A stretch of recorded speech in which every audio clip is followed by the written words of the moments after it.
Hey guys, so I had a bunch of people ask me why I had a box of these. Well, I am building the saw builds, and these are what are going in all of the Yd100 saw builds for the MS460. So, anyways, yeah, I'll just show you what's up. I have a video on a DIY super clutch you can build. Kind of same principle, but what it is I'm taking the plates out of the Yd100s. I make this little adapter on CNC mill, bolt it on, 4mm bolts. You center tap that for 6mm. Your bucking bar goes through it, and you put a lock nut on the outside. So yeah, this is ready to go drop in one of the new bottom halves. And I'll have a video with all that in a couple days. But yeah, here's one. This right here is about 800 pounds of force being applied to this clutch. So this has pads, everything in it. It's perfect, ready to roll. These are the springs that everyone uses. These are the springs that I am using. A little rounder, a little bigger.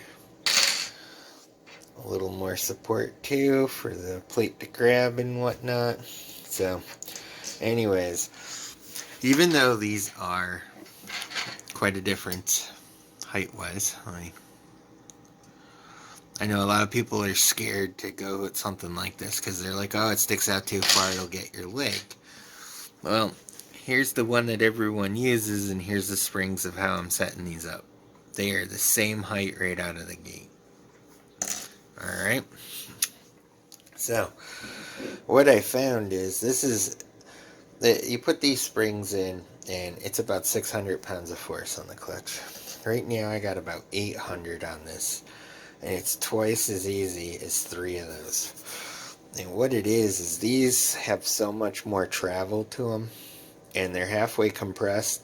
So you only got, and they got a lot more room to compress versus these. When these get tightened down to have their force, you lose like half of that. I still have half that compression left on these, even though it's locked down at its full tightness. So when you lift it up, it's not as much force, but it's actually holding completely all the way around. Now these plates work perfectly fine. It's not the plate that grabs the pads, it's the force applied. So as long as these are tightened evenly, the force is applied evenly. So pretty easy. That's it. Here's one. That's what I'm doing with the clutches. So, but yeah, I mean, all in all, and you can see, came out really good. All these, they lined up great. So, no matter what I buy for a plate, I've noticed one thing: from this hole to this hole, this hole to the, so forth. The triangle, they never drill the 3 holes in the center. I've never found one yet. So when I did this, I designed it in a way to make it so no matter where they place those 4mm either direction, because it seems to be either or, the springs won't touch. So as you can see, like even this one, it's clocked a little that way, but that's just the way that they drill the holes in these. So the third one, I just drill myself and tap, but the other 2 always come pre-done. They're spaced evenly, and the center comes out perfect every friggin' time. You can see they're all perfectly centered, like, so you can see. So that's what counts. They hold, they count.